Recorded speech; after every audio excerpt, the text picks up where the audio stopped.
இது இறையியல் சூஃபி முகலிய மலர் மாந்திரீக மருத்துவம். நான் உங்கள் டாக்டர் முகமது ஜி.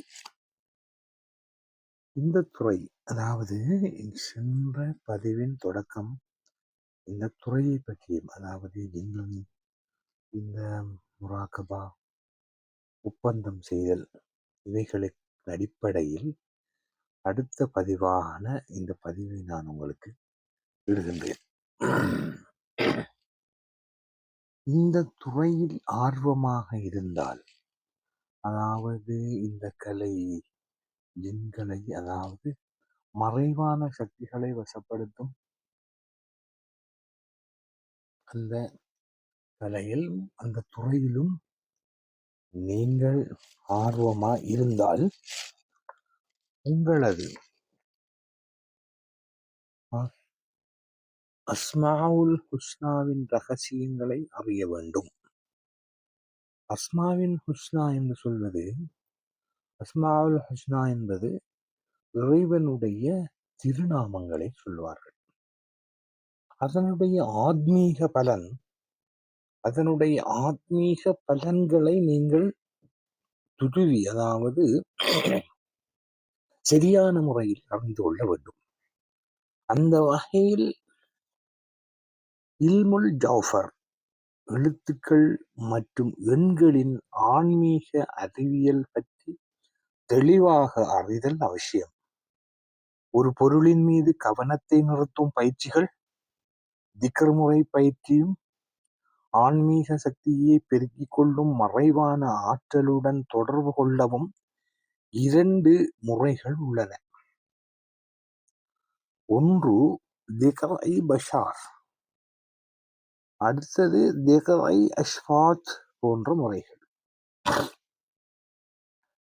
இது வந்தாக எப்படி என்று சொன்னால், 40 நாட்கள் வரை குறைந்த வெளிச்சமுள்ள ஓர் அமைதியான முறையில் உலகத்தின் தொடர்புகளை பெரிதும் விரும்பாதிருத்தல், அதாவது முற்றிலுமாக அதாவது முற்றிலுமாக தொடர்புகளை துண்டிக்க வேண்டும் என்று இல்லை, பெரிதும் விரும்பாதிருத்தல்.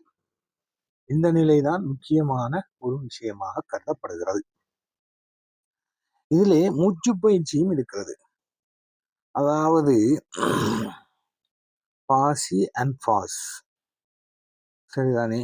மூச்சை உள்ளிழுக்கும் போதும் வெளியேற்றும் போதும். இப்ப நீங்க மூச்சை உள்ளுக்கு எடுக்கிறீங்க, அடுத்தது வெளியேறுறீங்க. இந்த மூச்சை உள்ளுக்கு எடுக்கிறதுக்கும் வெளியில விடுறதுக்கும், அதாவது அதாவது மூச்சை உள்ளுக்கு எடுத்து வெளியில விடுறதுதான் அந்த வேலை. இறைவனின் திருநாமத்தை இதய துடிப்புடன் ஒன்றிணைக்கணும். இறைவன், அதாவது இறைவனுடைய திருநாமத்தை அந்த இதய துடிப்புடன் ஒன்றிணைத்தல், இது மனதை ஒருநிலைப்படுத்தி திக்ர் செய்த உதவும். அப்படி செஞ்சா மனசை ஒருநிலைப்படுத்தும். அதனால நீங்க திக்ரை இலகுவா செய்ய முடியும். அடுத்தது முராகபா. இது முக்கியமான ஒரு விஷயமாக இங்கே கருதப்படுகிறது. முராகபா மெடிடேஷன், கண்களை மூடி இதயத்தின் ஒரு பேரொளி இறங்குவதாக கற்பனை செய்தல். இது ஜின்கள் போன்ற நுணுக்கமான படைப்புகளை உணரும் ஆற்றலை கஷ்ஃப் வழங்கும். கஷ்ஃப் என்று சொல்லுவாங்க. அதாவது நுணுக்கமான படைப்புகளை உணரும் ஆற்றலை கஷ்ஃப்னு சொல்லக்கூடாது, அதை வழங்கும். இன்னும் ஒன்றைக்கு தஸ்கீர், வசப்படுத்தும் விதிகள். தஸ்கீர் ஜின்களை அல்லது இதர ஆத்மாக்களை தொடர்பு கொள்ள சில நிபந்தனைகள் உண்டு. அதாவது பஹ்ரேஷ், பயிற்சி காலத்தில் புலனின்பங்களை தவிர்த்தல் மற்றும் மச்சம், மாமிசம் கண்டிப்பாக தவிர்க்கப்பட வேண்டும். ஒரு குறிப்பிட்ட ஒரு ஆயத்தை அல்லது அஜீமத்தை ஓதி தன்னை சுற்றி ஒரு ஆன்மீக பாதுகாப்பு வலயத்தை ஏற்படுத்தி கொள்ள வேண்டும். இது எதிர்மறை சக்திகளிடமிருந்து அந்த பயிற்சி செய்பவரை பாதுகாக்கும், தன்னை பாதுகாக்கும். பயன்படுத்தப்படும் மந்திரங்களை அசீமத் என்று சொல்லுவாங்க. இவை பெரும்பாலும் அஸ்மாவுல் ஹுஸ்னா இறை திருநாமங்களை கொண்டு அமைக்கப்பட்டிருக்கும். புரியுதா? இறை திருநாமங்களை கொண்டு அமைக்கப்பட்ட அந்த அசீமத்தான் உங்களுடைய அந்த மந்திரமாக இருக்கும். அதாவது குறிப்பிட்ட அஜிமத் மந்திரங்கள் ஒவ்வொரு நாளுக்கும் உரிய ஜின் அரசர்கள் மற்றும் அவர்களுடைய அஜீமத்கள், அதை நீங்க சரியா தெரிவு செய்து அதை எப்படி அறிய வேண்டும் என்று இலக்கண இலக்கியம், அதாவது அரபு அல்லது இலக்கண இலக்கியங்களில் பயிற்சி பெற்று அதிலிருந்து விரிவாக்கி எடுக்கப்படுவதும் ஒரு வகையான அஜீமத். அந்த அஜீமத் பார்த்திபா என்று சொல்லக்கூடிய பார்பதியா இது மிகவும் பழமையான மற்றும் சக்தி வாய்ந்த மந்திர தொகுப்பு. அஜீமத் பார்பதியா இது பழமையானது, மிச்சம் பழமையானது, சக்தி வாய்ந்த மந்திரங்களின் தொகுப்பு. இது அரபி அல்லாத பழமையான மொழியில் அமைந்த சொற்களை கொண்டது. அரபி மொழியில இது இல்லை, இது பழைய மக்களை கொண்டதாக இருக்கின்றது. ஒவ்வொரு அஜீமத்தையும் ஒரு குறிப்பிட்ட எண்ணிக்கையில், அதாவது எக்ஸாம்பிளுக்கு 1001 தரம், 313 தரம், இப்படியாக அதை ஓத வேண்டும். இதன் மேல் அந்தந்த மந்திரங்களுக்குரிய வாக்கில், அதாவது காவல் அரண்கள், முவக்கில் என்று சொன்னால் காவல் அரண்கள் அல்லது காவல் அரண், அதாவது காவல் ஆன்மாக்கள் அல்லது ஜின்கள் வசப்படும். காவல் ஆன்மாக்கள், அதாவது வாக்கில்கள், காவல் ஆன்மாக்கள் அல்லது ஜின்கள் வசப்படும். என்ன செய்தால் சரியான அஜீமத்தை சரியான முறையில ஓதுவதால தான் இந்த மந்திரங்களை சரியாக கால நேரத்துக்கு ஓதுவதால் அதுக்கு வசப்படும் என்று சொல்லப்படுகிறது.